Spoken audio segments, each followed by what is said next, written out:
Hello les amis, je suis ravi de vous retrouver aujourd'hui. Alors je vous ai demandé de me poser des questions sur Instagram et donc on va y répondre aujourd'hui dans cette vidéo. Alors la première question c'est comment tu as découvert la magie? J'ai découvert la magie par le milieu du cirque qui a un peu plus de 10 ans. Il y avait un magicien dans le cirque et c'est lui qui m'a appris mes premiers tours. Par la suite j'ai pris des cours de théâtre. C'est mon prof de mathématiques que j'ai rencontré en 5e qui faisait également de la magie, qui m'a aussi permis de progresser et donc de vraiment approfondir cet art. Et comment tu as appris la magie? En fait aujourd'hui vous pouvez apprendre la magie à travers des cours en ligne et il y a même une école de magie qui a été ouverte. Mais moi j'ai appris vraiment avec d'autres magiciens, donc comme le magicien du cirque, mon prof de mathématiques, et par des livres et des DVD. Tu as un diplôme de magie. Alors à l'heure actuelle il y a vraiment une équivalence de bac+2 pour devenir magicien. Mais en réalité à l'époque où j'ai commencé, il n'y avait pas du tout de diplôme. Alors la troisième question, ça aussi on la pose tout le temps, c'est tes parents viennent-ils du milieu artistique? Alors c'est des artistes à leur manière.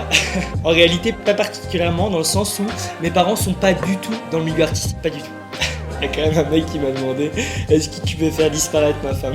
C'est ta passion ou ton métier? Moi je disais que je voulais devenir un super héros, donc c'est ça qui m'a vraiment mis dans l'idée que c'est ça que je voulais faire dans ma vie. Et donc à l'heure actuelle c'est mon métier. Depuis 2017 je vis à 100% de la magie. Alors dans quel type d'événement tu interviens? Tous les événements possibles et inimaginables, dans le sens où je fais de l'événement professionnel, du lancement de produits au séminaire, et je fais également des événements privés. Ça peut aller du mariage à la bar mitzvah, à l'anniversaire. La magie, ce qui est absolument formidable, c'est que c'est universel et que c'est adaptable à tous les événements. Alors la question suivante c'est tu travailles tout seul ou tu as une équipe? Je travaille principalement tout seul, mais lorsqu'il y a besoin, lorsqu'il y a beaucoup de convives, j'ai une équipe d'amis magiciens et on travaille à plusieurs sur les gros projets. Question suivante, qui t'a donné l'envie de faire ce métier? J'ai pas eu vraiment une personne en particulier. En revanche, c'est vraiment le fait de apporter du rêve aux gens à notre manière. C'est vraiment ça qui m'a donné envie de faire ce métier. Question suivante, comment vois-tu ton métier à long terme? Je veux faire ce que je fais actuellement, faire de l'événementiel à 100%, parcourir la France et l'étranger pour rencontrer des gens et leur faire vivre un moment magique. La prochaine question c'est à quand un spectacle sur scène? Je fais plus des prestations en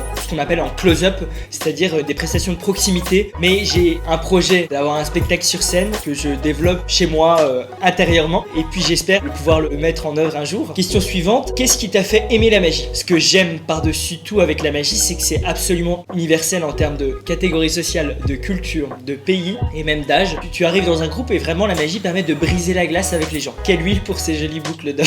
Et combien de temps tu passes à te coiffer le matin? L'Oréal est absolument parfait. Et puis pour le temps, ça dépend, entre 1 heure, 1 heure et demie généralement. Question suivante, est-ce que tu as le droit d'utiliser l'argent que tu peux faire apparaître? Alors, si vraiment j'avais toutes ces bitcoins, je serais pas là actuellement en train de faire de la magie. Tac. Est-ce que tu comptes faire La France a un incroyable talent? C'est une très bonne question. Faut vraiment arriver avec quelque chose d'unique que personne n'a jamais vu. À l'heure actuelle, je n'ai pas trouvé de numéro qui permettrait peut-être un passage à cette émission. Combien ça coûte un magicien? Alors, le tarif il est indicatif parce qu'il varie selon la notoriété de l'artiste, la durée, le type d'événement. Il n'y a pas un prix qui est juste et donner un tarif ici, ça serait juste dire n'importe quoi.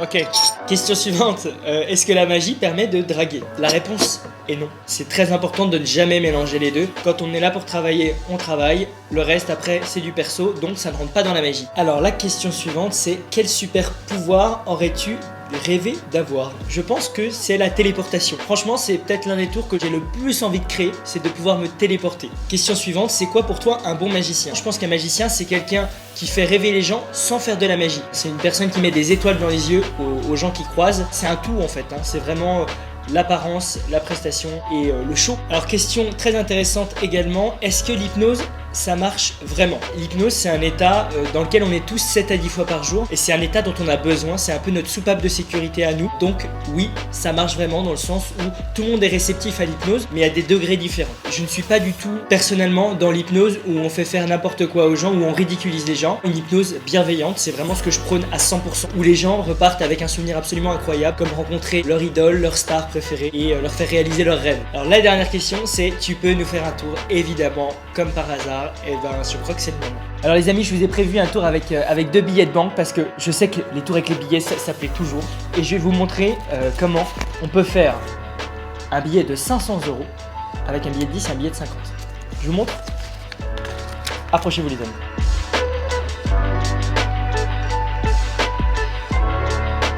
Là, on a un billet de 500 €. Les amis, un grand merci d'avoir regardé cette vidéo. J'espère qu'elle vous a plu. J'ai hâte de tous vous retrouver en spectacle ou sur les réseaux. Et puis, je vous souhaite à tous plein d'autres choses. Merci beaucoup.